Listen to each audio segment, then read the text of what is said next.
Hajipir group શાળા મધ્યે વિકસિત ભારત સંકલ્પ યાત્રાનો હાજીપીર ગ્રામજનો દ્વારા અનુરૂપ રથયાત્રાનું સ્વાગત કાર્યક્રમ યોજાયો। હાજીપીર શાળાના શિક્ષિકાઓ દ્વારા વિદ્યાર્થિનીઓ દ્વારા કુમકુમ તિલક કરીને આવેલ વિકસિત ભારત સંકલ્પ યાત્રાનો ભવ્ય સ્વાગત કરવામાં આવ્યું, જેમાં કાર્યક્રમમાં દીપ પ્રગટાવી ઉપસ્થિત મહેમાનોનો પ્રાથમિક શાળાની કુમારિકા દ્વારા સ્વાગત ગીત રજૂ કર્યો હતો। ઉપસ્થિત મહેમાનોના વરદ હસ્તે કાર્યક્રમને ખુલ્લો મુકાયો। સરકારની વિવિધ યોજનાની સમજણ આપવામાં આવી, જેમાં વિવિધ લાભાર્થીઓ દ્વારા પોતાના મંતવ્યો રજૂ કર્યા, જેમાં મુખ્ય મહેમાન તરીકે વિસ્તરણ અધિકારી જગદીશભાઈ આહિર, ફોરેસ્ટના એમ દેસાઈ, આઈસીડીએસના વંદનાબેન પરમાર, ગોરેવલી પીએસસીના ડોક્ટર જીતેન્દ્ર, બીએસએફના ઉત્તમસિંહ, હાજીપીર સરપંચ હાજી ઇસ્માઇલ, ઉમેશભાઈ આચાર્ય, ઉપસરપંચ હાજી મુસા, તલાટી શ્રી અમીનભાઈ સમા, હાજીપીર આચાર્ય ચિરાગભાઈ વાસમોના, ત્રિકમ આહિરભાઈ, પાણી પુરવઠાના કર્મચારી, શાળાના શિક્ષકો, પ્રાથમિક ગોરેવાલી આરોગ્ય કેન્દ્રનો સ્ટાફ, લુણાના હાજી અબુએ સરકારી વિવિધ યોજના ઉપર મંતવ્ય આપ્યો હતો। આ પ્રસંગે હાજીપીર જૂથ ગ્રામ પંચાયતના ગામો હાજીપીર, લુણાનાના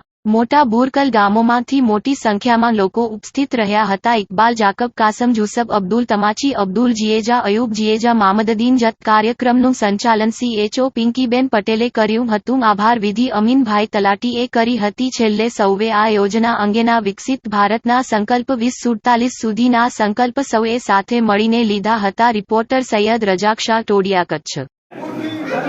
આજરોજ લુણા ગ્રામ પંચાયત મધ્યે વિકસિત ભારત સંકલ્પ યાત્રાનું આયોજન કરવામાં આવે, જેમાં આરોગ્યની વિવિધ યોજનાઓ વિશે ગ્રામ લોકોને માહિતી આપી અને લાભાર્થીઓને લાભ આપેલ છે। બોલો।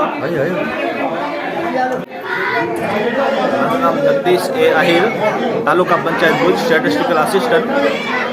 આજના કાર્યક્રમમાં હાજીપીર ખાતે હું ડેપ્યુટી હેડ નોડલ તરીકે અહીંયા આવ્યો છું।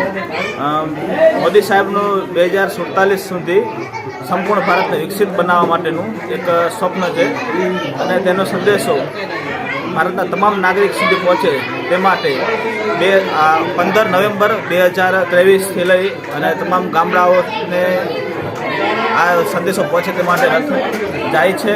આજરોજ આપણા હાજીપીર ખાતે પણ આનો કાર્યક્રમ હતો, જેમાં બહુ સારી ગામ લોકોને બહુ સારી એવી સંખ્યામાં ઉપસ્થિત રહ્યા તથા તેમજ મનપાલ સાહેબ પણ અહીંયા, દેસાઈ સાહેબ પણ અહીંયા ઉપસ્થિત હતા।